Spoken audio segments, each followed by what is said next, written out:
slowly opened. Security vehicles and a polished black SUV rolled forward, but the person everyone expected remained behind. Amaka Obianuju, Nwokoye, only daughter of billionaire chief Kenneth Nwokoye, stepped out with a bright smile and a quiet determination in her eyes. Her braided hair was neatly packed into a bun. Today was her first day at Royal Crest College, the most elite school in the city, a place where money, fame, and arrogance ruled the hallways. Her father approached her, holding keys to a luxury car. "You sure you don't want the driver to take you? The world doesn't always understand humility, my daughter." Amaka shook her head gently, unlocking her simple blue bicycle. "Daddy, I need to live a life that reflects what you always taught me. True worth is not loud, it shines from the inside." Chief Nwokoye smiled proudly, though his eyes carried protective fear. As Amaka pedaled out of the estate, the city watched with mixed reactions. A wealthy girl rejecting privilege. Unbelievable. Arriving at Royal Crest College, she parked her bicycle near the gate. Immediately, whispers sliced through the air. Who rides a bike to school here? She must be a scholarship student. Look at her bag, so cheap. Amaka ignored them. She remembered her father's words. You don't prove value with status. You prove it with character. Inside the class, students sat with designer bags, flashy gadgets, and attitudes taller than Lakora Towers. Amaka quietly chose a seat at the back. Moments later, the atmosphere shifted entirely. A glossy black BMW screeched in. Boma Adesua Peters stepped out, shoes sparkling, custom outfit screaming wealth. Students rushed to admire her. The diplomat's daughter. She just came back from London. She's the real star of Royal Crest. Amaka simply watched, offering a small, warm smile. But Boma's eyes narrowed. To Boma, this quiet girl with a bicycle was an easy target, and competition she couldn't quite understand. As the school bell rang, Amaka breathed deeply. New school, new beginnings, new tests of strength and grace. She didn't know jealousy was already studying her, waiting to strike. Royal Crest College's hallways buzzed with excitement the following morning. Students gathered near the gate, phones out, waiting. A sleek convoy of cars glided into the school compound like royalty arriving at a coronation. Boma Peters stepped out again. Designer sunglasses, shimmering jacket, perfectly laid hair. Her laughter was loud enough to announce her presence. "Good morning, everyone," she waved dramatically. The girls around her squealed. Her shoes are Italian. She said her dad bought them in Milan. Oh my God, she smells expensive. And Boma loved every second of it. Inside the classroom, Amaka sat quietly, taking notes.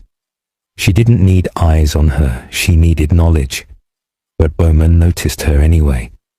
The contrast between them felt like a threat Boma couldn't explain. During break, Boma strutted into the cafeteria. She spotted Amaka sitting alone, peacefully eating jollof rice from home. Boma smirked. So, this is how the bike girl dines. Portable lunchbox. Adorable. A few students laughed. Amaka looked up, voice calm but steady. At least my lunch came from someone who loves me. The laughter died. Boma's smile twitched. She wasn't used to being outclassed calmly. Then Toby Okafor walked in. Tall, intelligent eyes, presence that commanded attention without arrogance. Students greeted him like a prince. When he noticed Boma hovering over Amaka, his expression hardened.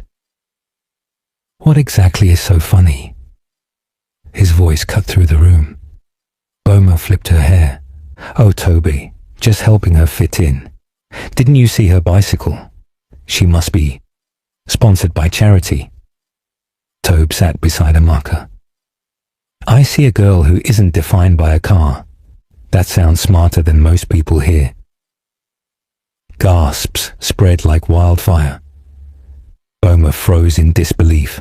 How dare he defend her? After lunch, Boma stormed to her friends.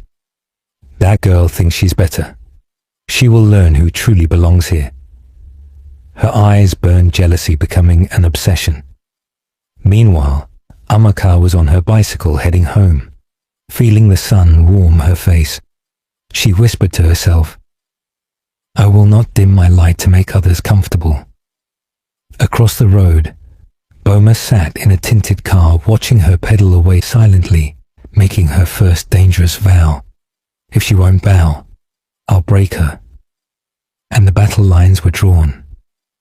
Over the next week, Royal Crest College became a theatre, and Boma made Amaka her starring target. Bike girl, budget babe, charity case. The insults travelled like perfume through the corridors, invisible but strong enough to change how people saw Amaka. Students pointed at her bicycle, giggled when she walked by, mimicked her simple shoes. Yet every time Amaka lifted her chin just a little higher.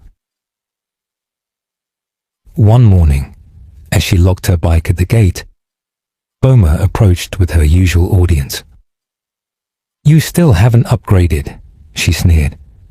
Here at Royal Crest, we drive success. We don't peddle it. Amaka smiled gently. Peddling keeps my heart healthy. Maybe humility could keep yours.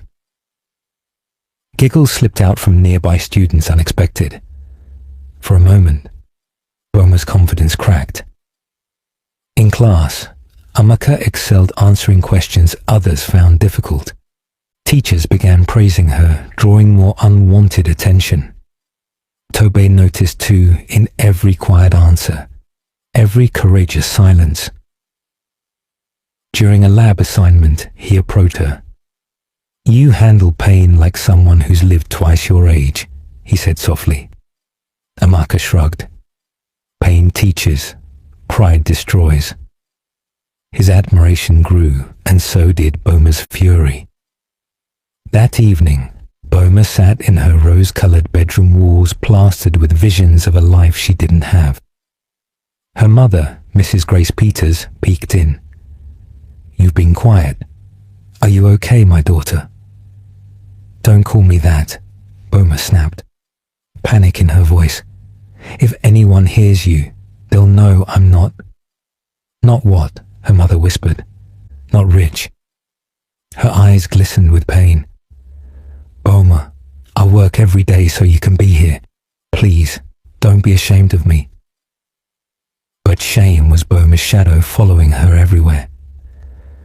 Later that night, Boma stared at a photo of Amaka on Instagram. Toby had liked it.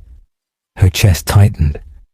Not jealousy of love, jealousy of ease, of authenticity, of being enough without pretending. How dare she, Boma whispered to herself. In Boma's mind, Amaka wasn't just a girl with a bicycle. She was a mirror reflecting everything Boma hated about her own lies. And that mirror, Boma wanted to smash. Royal Crest College buzzed louder than usual. The annual charity event was the school's grandest display of wealth and influence. The auditorium glowed with gold drapes, crystal chandeliers, and expensive perfumes clouding the air. Students lined up for the spotlight, not to give, but to show that they could give. Boma stepped forward dramatically, mic in hand, cameras flashing. I humbly donate N5 million to support underprivileged children in Lakora. Gasps, applause. Her smile widened as she soaked in the admiration, the validation she craved. She walked off stage with her head high, convinced she had cemented her status as Royal Crest royalty. Then the principal cleared his throat. And next, we have Amaka Obianuju Nwokoye. The crowd still confused. Amaka, in a simple gown, walked toward the stage calmly. I am donating N5 million as well. No spotlight, no theatrics, just quiet sincerity. Shock rippled across the audience. How? Bike Girl has N5 million. Toby must have given her the money. Boma leaned towards Zara, whispering loudly enough to spread like wildfire. She must have earned it from Toby. Some girls will do anything to look rich. Zara gasped dramatically, and the rumor was born.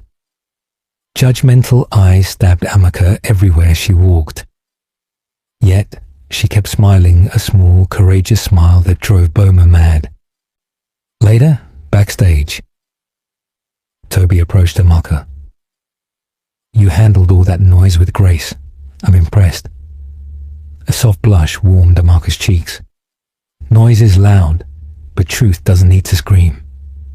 Across the hall, Boma watched them heart-twisting. Why did kindness look so attractive on her? Why did calm confidence feel louder than designer clothes? As applause for others roared, Boma felt something new. Fear. Fear that this bike girl was slowly becoming the jewel everyone admired. Her mind sharpened with bitterness. If respect won't come to me, I'll destroy hers. That night, under Lacora's glowing skyline, two girls stared at the same moon.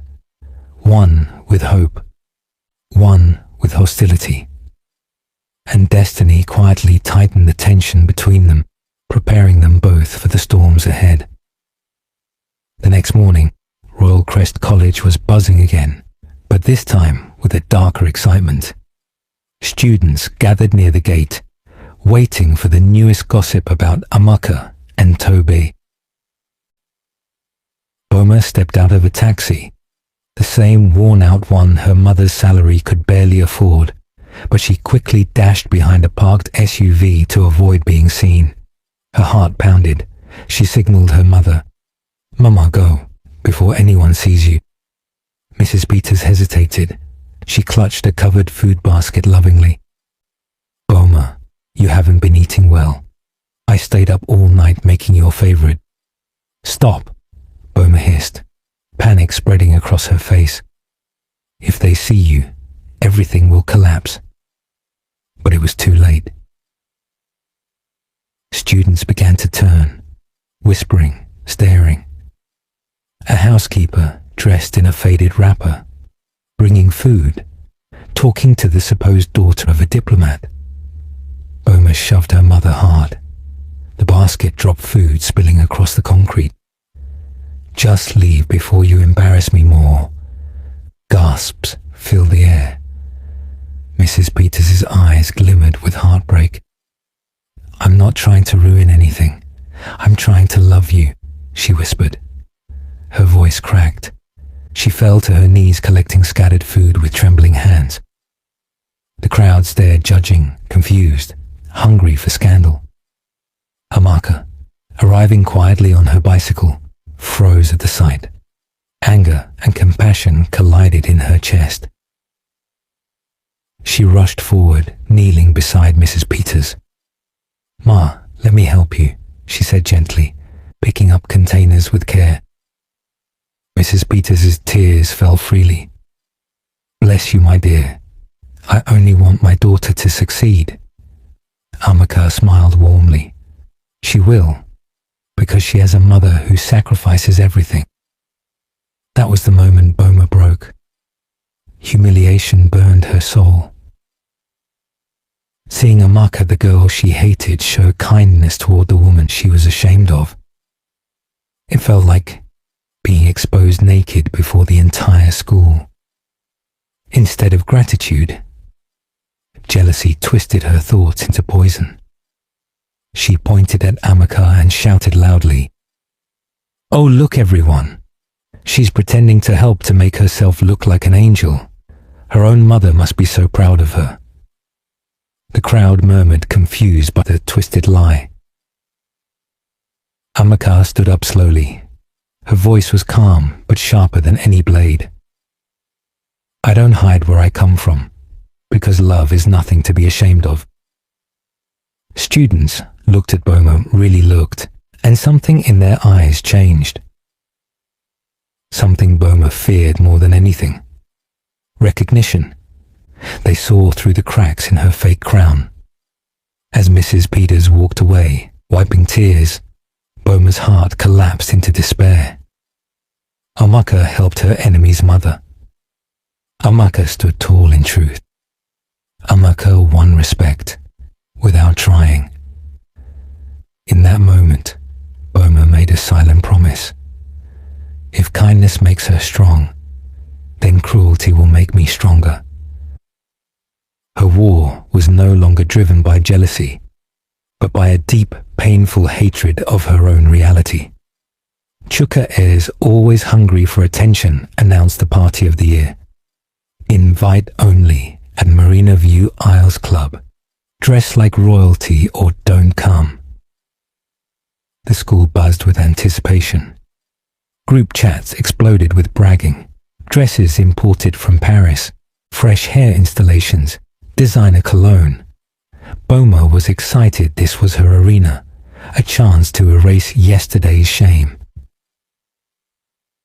She cornered Amaka in the hallway. You're invited too. I want everyone watching when your cheap life collapses under real luxury. Amaka calmly replied, Your cruelty won't change the truth. Boma smiled coldly. It will hide it, and that's all I need. Night fell. Marina View Isles glittered like a castle floating on the water, chandeliers everywhere. Gold ribbons, loud laughter, and phones flashing for social validation. Boma arrived, shimmering in a sparkling silver dress, fake confidence wrapped in designer lies. Zara flattered her loudly. You're the queen of Royal Crest tonight. Boma smiled as if she believed it. Then the music stopped. Heads turned. Amaka had arrived. Simple navy blue gown. Natural beauty. Confidence that didn't need compliments. Some students stared in unexpected admiration. Boma approached theatrically. Oh, love, did you stop by a thrift store on your way here? Laughter erupted. Amaka inhaled deeply and smiled. Thank you. Real value doesn't need a price tag to shine. Murmurs, soft applause. Boma's jaw tightened. Chuka grabbed the mic. Talent time. Each year, a student volunteers to perform. Tonight, we asked the quiet one, Amaka. It was a setup. Everyone knew. Boma, don't back down now. Show us your flawless talent. Amaka stepped on stage, hands trembling, heart pounding. But she remembered her father's words. Grace is strength dressed in humility. She closed her eyes.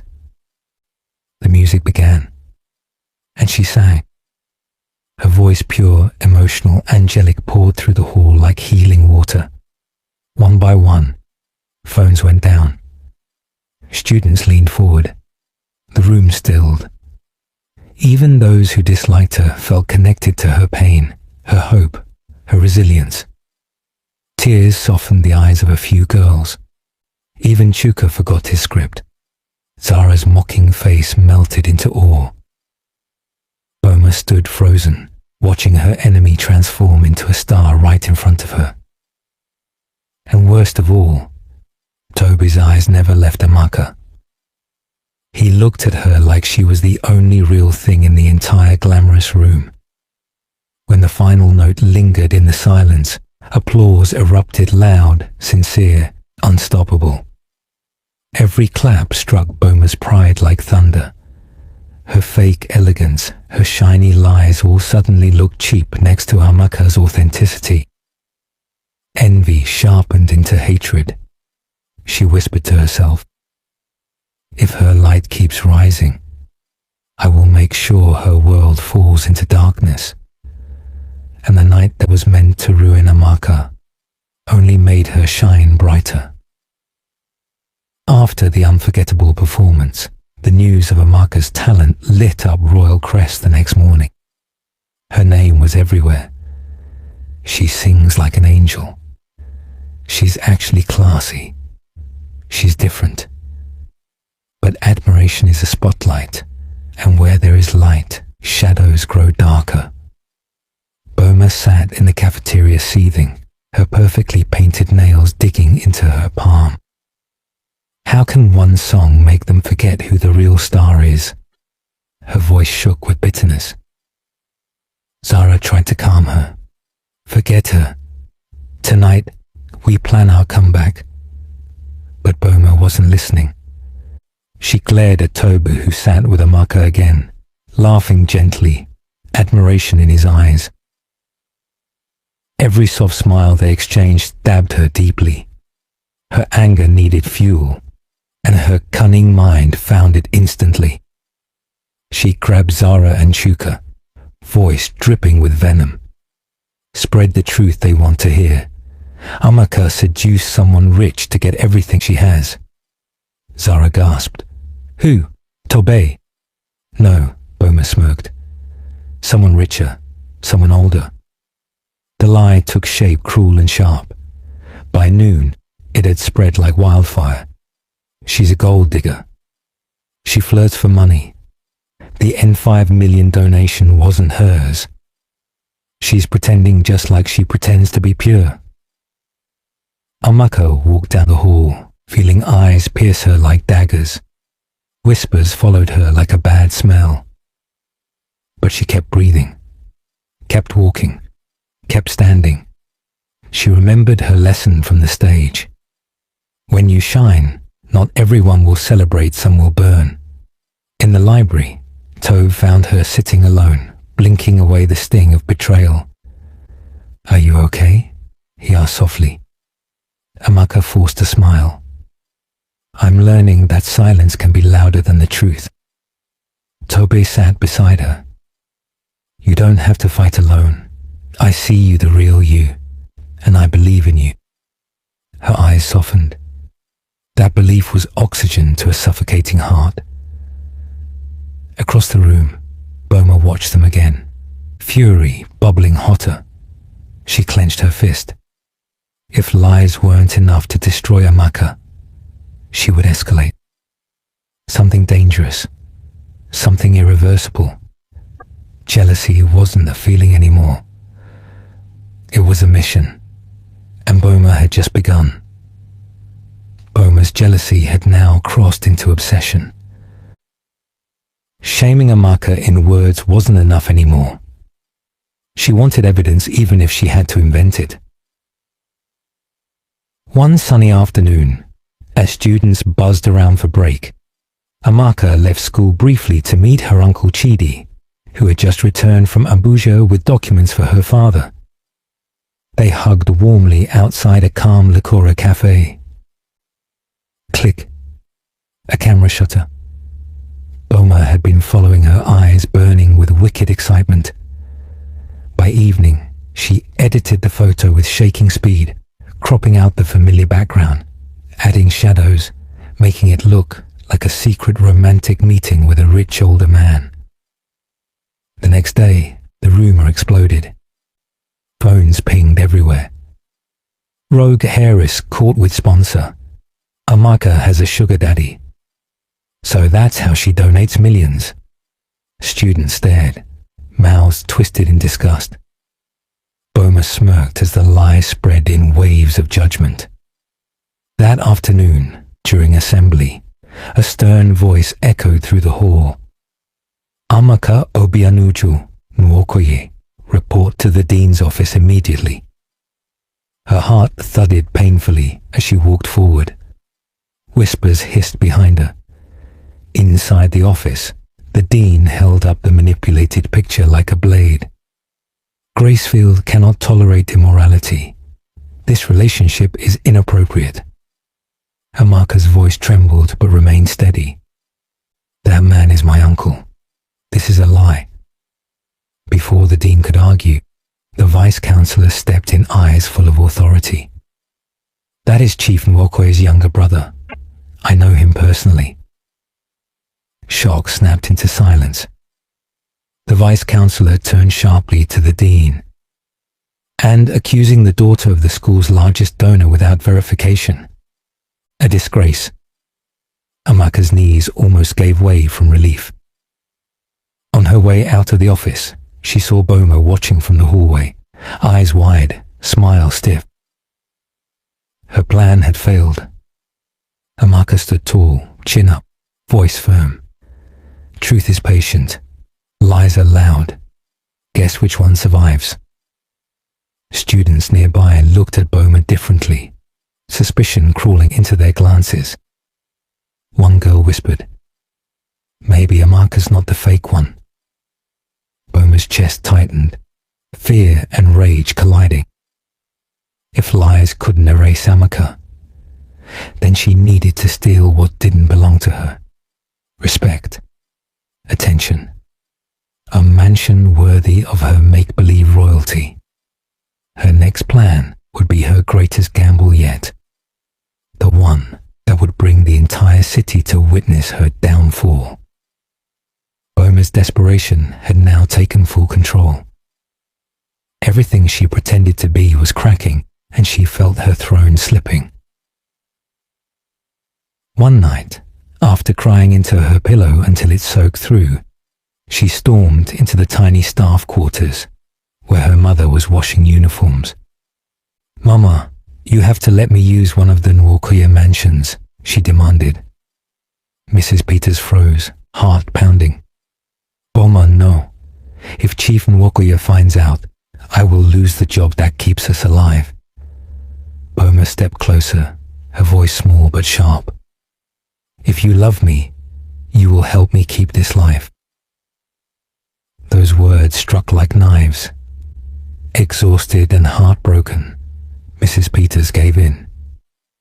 The next evening, a huge party erupted inside Hillcrest Grand Mansion without permission. Boma arrived in a glittering gown, her head high. Her classmates gasped in admiration. This is her house. She really is the richest girl here. I knew she was royalty. Boma bathed in their envy, finally tasting the respect she always craved. Zara squealed, hugging her. "Boma, you're a queen. This is legendary." But as Boma basked in fake glory, her hands shook. Every laugh, every compliment, only reminded her of the lie she was fighting to keep alive. Then the atmosphere shifted. A butler, tall, stern, unmistakably loyal to the Nwokoye family, entered the hall with confusion and authority. "Madam, who approved this gathering? Chief Kenneth did not mention an event tonight." Boma's breath quickened. She waved him away dramatically. "This is my home. You don't question me here." Some students laughed, blindly supportive. But the butler did not move. Instead, he stepped aside and made a quiet phone call. 20 minutes later, a luxury Rolls-Royce pulled up outside. And out stepped Chief Kenneth Nwokoye, with Amaka by his side. Silence slammed into the party like a thunderbolt. Students stared in horror as reality rearranged itself. The bicycle girl, the humble one, the real heiress. Chief Kenneth's voice dropped like a verdict. "This is my house, and my staff have been disrespected." His eyes landed on Boma, who stood trembling, mascara streaking. Amaka stepped forward, face full of heartbreak rather than triumph. "Why, Boma?" she whispered. Boma's breath shook violently. In that moment, everyone saw the truth. She was just a scared girl, trying desperately to outrun her shame. Classmates who once praised her now backed away disgust, replacing admiration. Mrs. Peters rushed into the hall. falling to her knees before Chief Kenneth. "Sir, please, forgive us." And there, under chandeliers and shattered pride, Boma realized the cruelest humiliation. The attention she worshipped had turned into the spotlight of her downfall. No insult, no rumor, no lie, just the truth, finally too heavy to carry. The morning after the disastrous party, the halls of Royal Crest College felt cold, cruelly silent. News traveled faster than a heartbeat. Boma Peters exposed as a fraud. Boma expelled. Boma abandoned. There was no applause now. No compliments. Only stares that stabbed her like knives. She was summoned by the school board. "We cannot tolerate this level of deception. With immediate effect, your scholarship is revoked." The word revoked echoed too loudly. Boma felt her entire world collapse beneath her feet. She stumbled out of the office dizzy, ashamed, numb. Her former friends saw her and quickly turned away. Zara scoffed loudly enough for others to hear. "We don't sit with imposters." Chuka crossed his arms smugly. "You made us look stupid.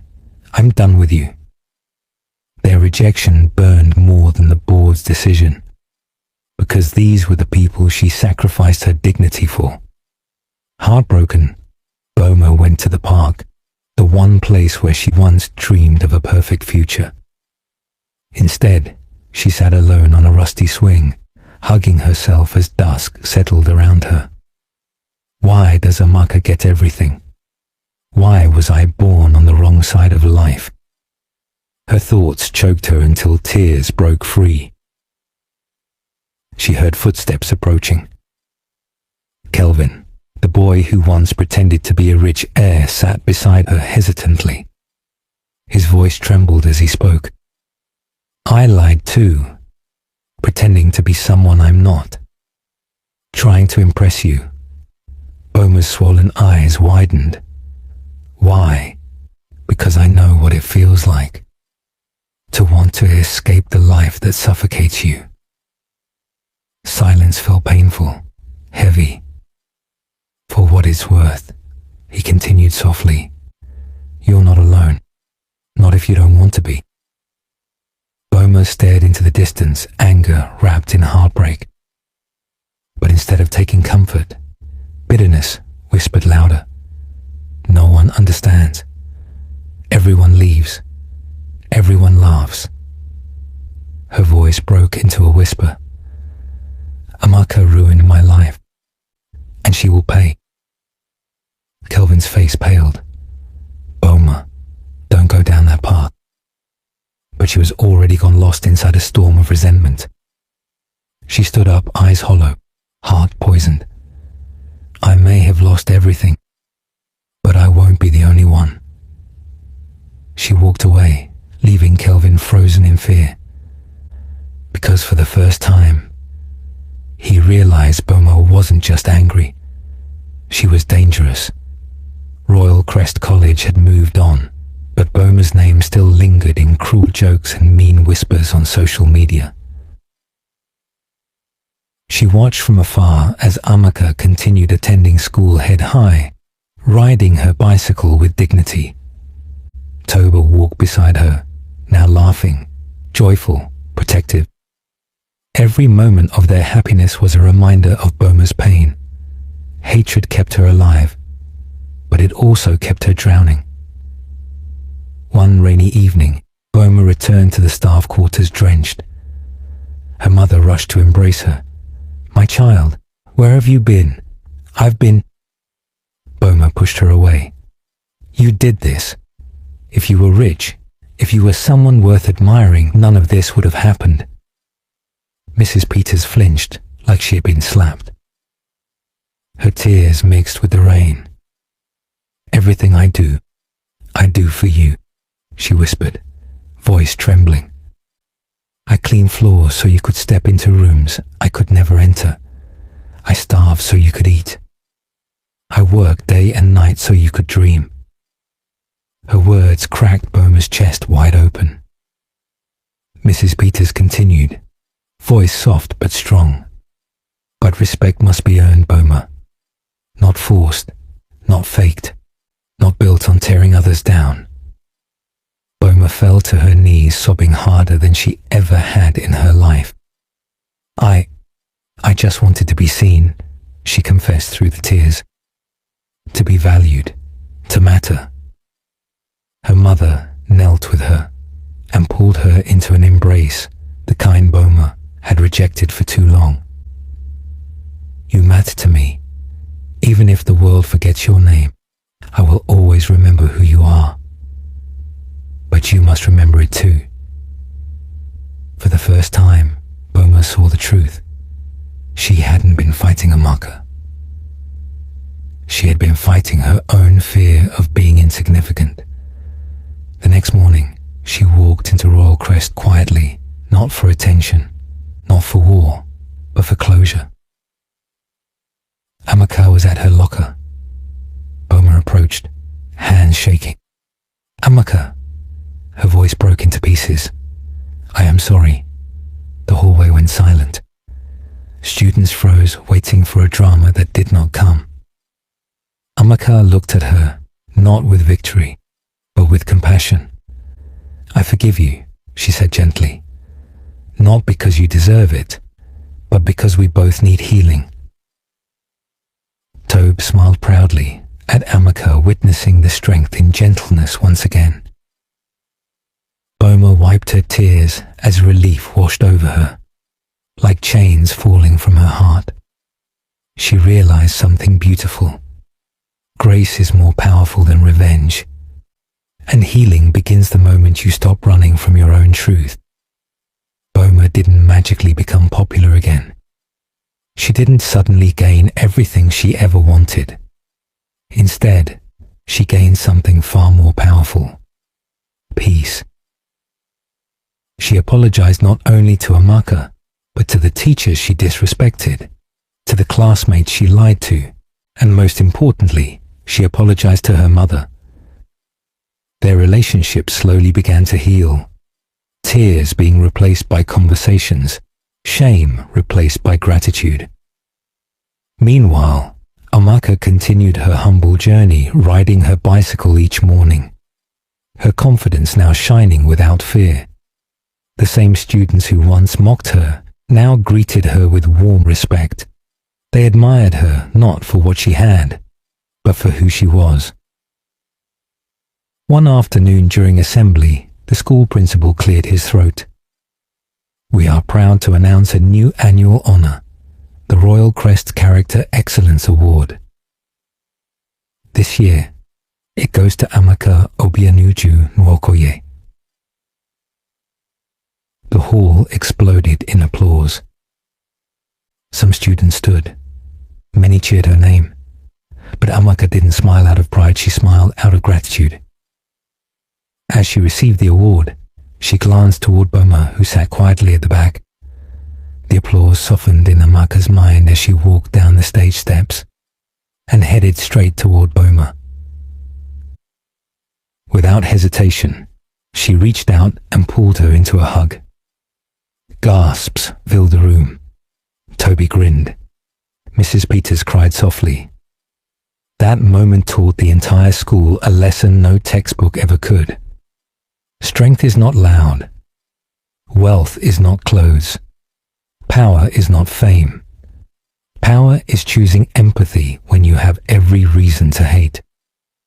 Strength is showing love when the world expects revenge. Boma's transformation inspired others too. She joined the school's guidance club to help new students adjust without shame. She studied harder, dreamed bigger, but this time, honestly, humbly. As they graduated 2 years later, the two girls stood side by side, once enemies, now bonded by a shared journey of brokenness and healing. Standing with her bicycle, Amaka smiled at the future. I hope our paths never stop crossing, Boma whispered. Amaka laughed lightly. In Lakora City, I don't think that's possible, and the bicycle wheels turned, carrying a girl who proved true greatness is not in what you have.